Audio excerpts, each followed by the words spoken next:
बिजली सिर्फ रोशनी नहीं, सफर है अंधेरे से उजाले का। हौसला है किसानों का, भरोसा है मेहनत कशों का, उम्मीद है, सुकून है, जिस पर अधिकार है पंजाब के हर वासी का। इसीलिए पंजाब सरकार ने 600 यूनिट तक बिजली मुफ्त देने का फैसला किया। नतीजा 90% घरों को मुफ्त बिजली मिली। आदाब, नमस्कार। द रेड माइक में आपका स्वागत है। मैं हूं सौरभ शुक्ला। जैसे जैसे ईरान और अमेरिका इजराइल के बीच युद्ध लंबा खिंचता जा रहा है, वैसे ही हिंदुस्तान में भी कुछ डर है और तकलीफ है और आशंका है, जिसके चलते कुछ परेशान कर देने वाली तस्वीरें सामने आ रही हैं। आपको हमने सुबह बताया था किस तरीके से ईरान ने जो 15 पॉइंट्स दिए यूएसए ने, अमेरिका ने, कि आप तैयार, इस पर राजी कर जाइए, हम युद्ध खत्म कर देंगे। ईरान ने मना कर दिया। ईरान ने कहा कि भाई अमेरिका की शर्तों पर युद्ध खत्म नहीं होगा, पहले अमेरिका को हम पर हमला करना बंद करना होगा, उसके बाद जाकर के हम आगे बात करेंगे। अब जब ये खबरें आती हैं और जिस तरीके का रिएक्शन होता है वो देखने वाला है। जो पेट्रोल पंप्स में अब लाइन लग रही हैं हिंदुस्तान में, वो वाकई में डरा देने वाली हैं और आशंका भी है और कुछ डर भी है और होना भी चाहिए, वाजिब है, लेकिन समझदारी भी रखनी चाहिए। तस्वीरें हम आपको देवास से दिखा रहे हैं। ये मध्य प्रदेश का देवास जिला है, जिसमें लोग जो हैं अपनी गाड़ियों को लेकर के आए। गाड़ियों की लंबी 3 किलोमीटर 2 किलोमीटर लंबी कतार लगी हुई है डीजल भरवाने के लिए। फिर उसके बाद उनको लगा कि अगर डीजल ख़त्म हो गया गाड़ी में तो फिर वो पेट्रोल की बॉटल्स और मतलब और भी जो कंटेनर्स लेकर के आए और वहाँ पर आपस में मारपीट शुरू हो गई। और मारपीट इस कदर शुरू हुई कि आपस में जूतम पैजार और सर फुटअव्वल तक की नौबत आ गई। तो यानी पेट्रोल पंप पे अब पेट्रोल डीजल के लिए भी मारपीट शुरू हो गई है। ये तस्वीरें उसकी तस्दीक करती हैं। अब सिर्फ ये एक तस्वीर नहीं है, और तस्वीरें भी आ रही हैं। अब इसको लेकर के विपक्ष भी हमलावर हैं। जब ये तस्वीरें सोशल मीडिया पर वायरल होती हैं तो प्रधानमंत्री मोदी से सवाल भी पूछे जाते हैं। मनीष सिसोदिया जो आम आदमी पार्टी के नेता हैं, उन्होंने कहा है कि 3 बार देश का प्रधानमंत्री बनने के बाद मोदी जी ने 18 घंटे मेहनत करके ये देश बनाया है मोदी जी ने। तो जाहिर सी बात है सवाल उठेंगे, प्रधानमंत्री मोदी के ऊपर भी उठेंगे। अब जिस तरीके से उन्होंने सोमवार को पार्लियामेंट में जो बयान दिया, उन्होंने पार्लियामेंट में कहा था कि हम लोग जिस तरीके से कोविड में एकजुटता दिखाई, वैसे ही एकजुटता दिखाने की ज़रूरत है। तो उन्होंने कोविड का जिक्र किया, तो ये बात भी लोगों को लगी कि क्या कोविड जैसा माहौल आने वाला है। जिस तरीके से कोविड में राशन के लिए प्रॉब्लम हो गई, लॉकडाउन हो गया और साथ ही साथ ऑक्सीजन की जो किल्लत रही, लोगों को वो दिन याद आ गए। तो लोग वो तैयारी करने लग गए और पेट्रोल डीजल नहीं है तो आप समझिए कि देश की अर्थव्यवस्था रुक जाएगी, थम जाएगी। गैस की किल्लत आप जानते ही, उसको लेकर के हम तमाम रिपोर्ट्स आपके सामने दिखा ही रहे हैं। अब ये तस्वीर देखिए, ये उत्तर प्रदेश की सिद्धार्थ नगर ज़िले की है और यहाँ पर फिर यहाँ भी आपस में मारपीट हो गई। तो मतलब कहने का मतलब ये है कि जो देश की जनता है उसका सब्र का बांध टूटने लगा है और ऐसा लग रहा है कि अब इन सब जगहों पर आकर के पुलिस की तैनाती करनी पड़ेगी और तैनाती शुरू भी हो गई है, क्योंकि अगर इस तरीके से मारपीट होती रही तो माहौल संभालना पुलिस के लिए भी लगातार मुश्किल होता जाएगा। तो हमने सिद्धार्थनगर की तस्वीरें दिखाई, हमने आपको देवास की तस्वीरें दिखाई। प्रयागराज में भी यही बुरे हाल हैं जो देखने को इस वक्त मिल रहे हैं। लंबी लंबी कतारें लगी हुई हैं, भीड़ लगी हुई है और लोग आपस में इंतज़ार कर रहे हैं कि कब उनका नंबर आएगा और उन्हें जा कर के ये पेट्रोल और डीजल मिलेगा। देखिए, लगातार सरकारी प्रेस कॉन्फ्रेंसेस में कहा गया, चाहे वो गैस की बात थी या फिर अब पेट्रोल डीजल की बात है, लगातार ये कहा जा रहा है कि कोई कमी नहीं है पेट्रोल डीजल की, कोई दिक्कत नहीं है पेट्रोल डीजल की। लेकिन ज़मीन पर लोगों में एक डर लगा हुआ है, आशंका लगा हुआ है, क्योंकि युद्ध तो अभी समाप्त होने नहीं जा रहा है। अब जो कल प्रधानमंत्री ने ऑल पार्टी मीट बुलाई थी, वो ऑल पार्टी मीट क्यों बुलाई? क्योंकि अब आपको विपक्ष का साथ चाहिए कि भाई विपक्ष, अगर ऐसी स्थिति आती है कि देश में पेट्रोल डीजल और गैस की किल्लत होती है तो उसमें विपक्ष का एक बहुत इंपॉर्टेंट रोल होगा। विपक्ष को सरकार की मदद करनी होगी और बताना होगा कि भाई हम आपके साथ में हैं। तो ये सब सारी बातें हो रही हैं और होना ज़रूरी भी हैं। अब जयपुर में भी कुछ तस्वीरें आ रही हैं, अयोध्या में भी हैं, प्रयागराज में भी हैं, महाराष्ट्र के भी कुछ हिस्सों में हैं और दूसरी तरफ गैस सिलेंडर की भी कतारें लगी हुई हैं। तो पूरा देश एक तरीके से कतार में खड़ा हो गया है। अब ये तस्वीर जो है वो आम आदमी पार्टी गुजरात ने शेयर की है और ये तस्वीर सूरत की आम आदमी पार्टी ने बताई है और उस पर कमेंट लिखा है कि गुजरात समेत देश के तमाम हिस्सों में पेट्रोल डीजल की पैनिक बाइंग शुरू हो गई है।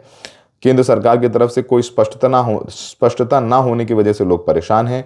मोदी सरकार कभी कहती है कि कोई किल्लत नहीं है, कभी कहती है देश में कोरोना महामारी जैसे संकट के हालात बनने लगे हैं। मोदी सरकार ने ट्रंप के आगे घुटने टिकाकर अपने मित्र देश ईरान को अपना दुश्मन बना लिया है। इनकी खराब विदेश नीति का खामियाजा पूरा देश भुगत रहा है। ये बात आम आदमी पार्टी ने अपने एक्स पर लिखी है और उन्होंने उसके बाद लंबी लंबी जो कतारें लगी हुई हैं, भीड़ लगी हुई हैं, उसकी एक तस्वीर अपने हैंडल पर शेयर की है। तो दिल्ली में जिस तरीके से ये पूरा एक डर का माहौल है वो दिल्ली में तो नहीं दिख रहा है, लेकिन जो छोटे शहर हैं, छोटे इलाके हैं, वहाँ पर ये सारी तस्वीरें देखने को मिल रही हैं, जो काफ़ी चिंता की बात है। और अब अखिलेश यादव ने भी एक्स पर शेयर किया है वो तस्वीरें, जो सिलेंडर की लाइन में लगे हुए हैं लोग, पेट्रोल डीजल की लाइन में लगे हुए लोग, वो कह रहे हैं कि भाजपा राज में लाइन के सिवा जनता को मिला क्या है। वो भी ये बात कह रहे हैं कि भाई इन्होंने सबको लाइन में खड़ा कर दिया है। पहले नोटबंदी की लाइन लगाई, फिर कोविड में राशन की लाइन लगाई, और फिर जब कोविड में लोग मरने लगे तो फिर ऑक्सीजन की लाइन लगाई, और ऑक्सीजन की लाइन लगाने के बाद और अब गैस सिलेंडर की लाइन लगाई, और अब गाड़ी लेकर के पेट्रोल डीजल लेने के लिए लाइन में लगा करके लोग खड़े हुए हैं। ये बात अखिलेश यादव ने अपने एक्स हैंडल पर लिखी है और कही है। अब सिलेंडर को लेकर के भी हमने आपको सारी ग्राउंड रिपोर्ट्स दिखा रखी हैं, किस तरीके से लोगों को सिलेंडर डिलीवर हुआ नहीं है। बुकिंग के वक्त आ जाता है कि आपको इस तारीख को डिलीवर हो गया, 25 दिन बाद आना। अब ना लोगों को सिलेंडर मिला है, अब वो 25 दिन बाद जब वो दिन धीरे धीरे हो रहे हैं तो तब भी सिलेंडर नहीं मिल रहा है। तो मतलब वो भी एक प्रॉब्लम हो गई है और हालात ये हो गए। हमने वो आपको दिखाया था, हमने आर्यन मिश्रा हमारे सहयोगी ने, कि जा करके इन्होंने लोग जो माइग्रेंट वर्कर्स हैं, जो मजदूर हैं, वो दिल्ली बम्बई से अपने अपने घर बंद करके बिहार उत्तर प्रदेश की ओर जाने लग गए हैं, ताकि यहाँ पर चूंकि अब सिलेंडर नहीं है तो खाना कैसे बनाएंगे। और सरकार की नज़र में तो ये सब इलीगल हो गए, क्योंकि अब तक तो प्रॉब्लम थी नहीं, बेचारे लोगों के पास छोटे सिलेंडर्स होते हैं, 1-2 किलो भराते हैं और उससे उनका काम चल जाता है। अब सरकार कह रही है तो इलीगल है, अवैध है, अब आपको गैस नहीं देंगे। अचानक से ये लोग अवैध हो गए। खैर, अब वो जब ये संकट आता है तो फिर इन लोगों की भी जाँच शुरू हो जाती है, तो अब इन लोगों को भी तमाम ये बातें कहने लगी हैं। अब दूसरी तरफ ये जो तस्वीरें आ रही हैं उसको लेकर के सरकार क्या कह रही है। सरकार की तरफ से प्रेस कॉन्फ्रेंस में कहा जा रहा है कि किसी भी तरह की कोई समस्या नहीं है, पर्याप्त डीजल की आपूर्ति है, पर्याप्त पेट्रोल की आपूर्ति है, लोगों को घबराना नहीं है, पैनिक नहीं करना है, सब सारी बातें कही जा रही हैं। अब अंत में देखना होगा कि किस तरीके से चीज़ें होती हैं, क्योंकि अभी तक स्ट्रेट ऑफ हॉर्मुज़ जो है वो हमारे लिए भी पूरी तरीके से खुला नहीं है। वैसे ईरान ने कहा है कि भारत के लिए वो स्ट्रेट ऑफ हॉर्मुज़ खोलेगा, लेकिन जब वो खोलेगा कब तक पेट्रोल पहुंचेगा, डीजल पहुंचेगा, वो देखने वाली बात होगी। वहीं हमारा भारत का पेट्रोल और डीजल यानी हमारा जो तेल है वो इस वक्त सबसे ज़्यादा रशिया से आ रहा है। और 3 दिन पहले रशिया के जो सबसे बड़े ऑयल पोर्ट पर यूक्रेन ने हमला कर दिया, जहाँ से 60% तेल रूस पूरे विश्व में भेजता है, निर्यात करता है। वहाँ पर जब आग लगी तो वो उसकी जो आंच है वो हिंदुस्तान में भी आने की संभावनाएं हैं, दिक्कतें हैं, जो ये निकल करके सामने आ रहा है। अब तस्वीरें आप देख ही रहे हैं किस तरीके का लोगों में डर है। गैस सिलेंडर, इनफैक्ट लोगों के घर में शादियां हैं, लोग शादियां कैंसिल करने पर मजबूर हैं क्योंकि उनको वो कमर्शियल सिलेंडर नहीं मिल रहा है। और जब ये सब होता है तो एक तरीके से लोगों में भी ये डर है, क्योंकि अब ये हालात सुधरने वाले नहीं हैं। क्योंकि आज बुधवार है, अमेरिका प्लान कर रहा है ग्राउंड इन्वेजन की, मतलब वो ज़मीन पर सेना भेज करके घुसने की प्लानिंग कर रहा है। वो हम सबको पता है, उसके 3000 से ज़्यादा सैनिक धीरे धीरे मिडिल ईस्ट में पहुंच रहे हैं। उसकी अपडेट शाही साहब ने कल दी थी, हमने सुबह दी थी, वो रात में हम पूरा अपडेट आपको देंगे, उस पर हम बहुत ज़्यादा बात नहीं कर रहे हैं अभी। लेकिन जब ये खबरें आती हैं तो उसका असर तो होता है। और जिस तरीके से, जैसे कतर के रास लफ़ान में जिस तरीके से जब ईरान ने अटैक किया, जब उसके एनर्जी फैसिलिटीज़ पे अटैक हुआ तो उसने भी रिटेलिएशन किया। तो रास लफ़ान तो बोल रहा है जहाँ से भारत की सबसे ज़्यादा गैस आती है, वो बोल रहा है हमें 5 साल लगेंगे बनने में, 17% कम हम गैस दे पाएंगे। तो अभी मान लीजिए युद्ध खत्म भी होता है तो 15, 20 दिन, 25 दिन, 30 दिन तो मिनिमम लगेगा, क्योंकि वहाँ पर इंफ्रास्ट्रक्चर इतना तबाह हो गया है। तो ये एक इम्पॉर्टेंट समस्या हो गई है कि युद्ध खत्म होने के बाद भी तुरंत हालात बदल जाएंगे, तुरंत गैस और पेट्रोल आने लग जाएगा और कोई दिक्कत नहीं होगा, वो होने वाला नहीं है। तो ये एक समस्या है, सरकार कह रही है हमें उससे निपटना है। जैसे हमने बताया कॉमर्शियल का जो कोटा 14 किलो से था वो घटा करके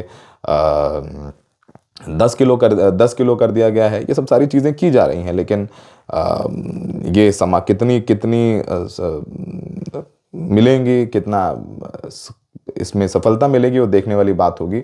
ये जो तस्वीरें हमने दिखाई पूरे देश भर से जो आ रही हैं, भीड़ लगी हुई है पेट्रोल डीजल के लिए, गैस सिलेंडर के लिए। अब वो सब था नहीं, नोटबंदी में सारा काम छोड़ छाड़ के नोट बदलवाओ, फिर राशन की लाइन में लग जाओ, फिर ऑक्सीजन की गैस में लग जाओ, तो मिडिल क्लास ज़्यादा परेशान होता है। तो हमें लगा कि इस बारे में चर्चा करनी चाहिए, आपको तस्वीरें बतानी चाहिए। उन्हें बताई, तमाम कुछ रिएक्शंस आए हैं, उन रिएक्शंस के साथ में आपको हम छोड़े देते हैं। तो ये जो दिक्कत आने वाली है, जो ये परेशानी आ रही है, इसकी तैयारी भाजपा ने क्या की थी? भाजपा की तैयारी क्या है? केवल इतनी तैयारी थी कि 14.2 kg का जो सिलेंडर है वो 10 किलो का कर दिया।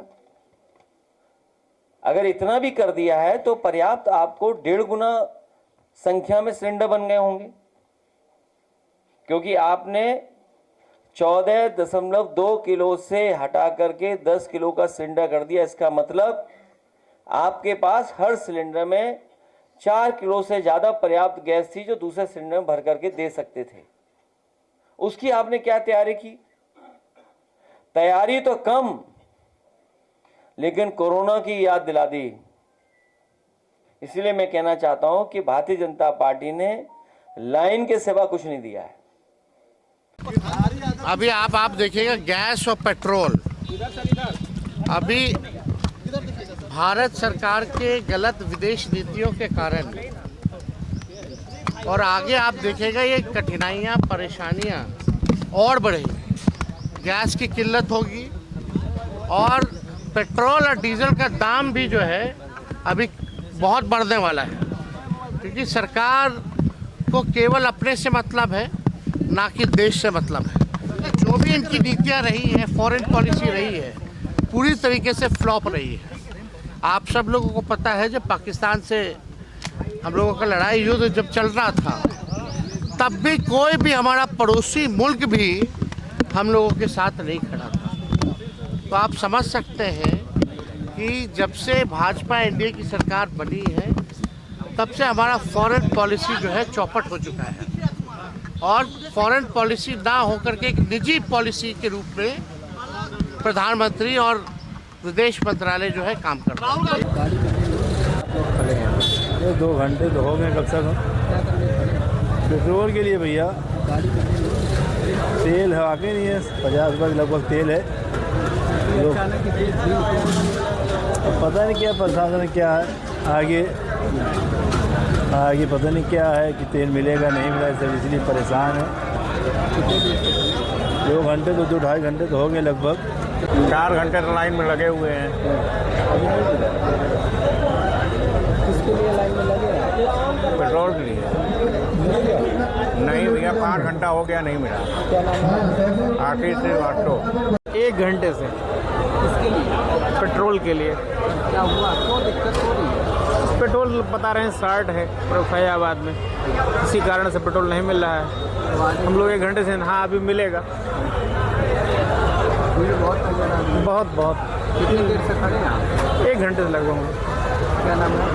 डॉक्टर प्रशांत कुमार सिंह।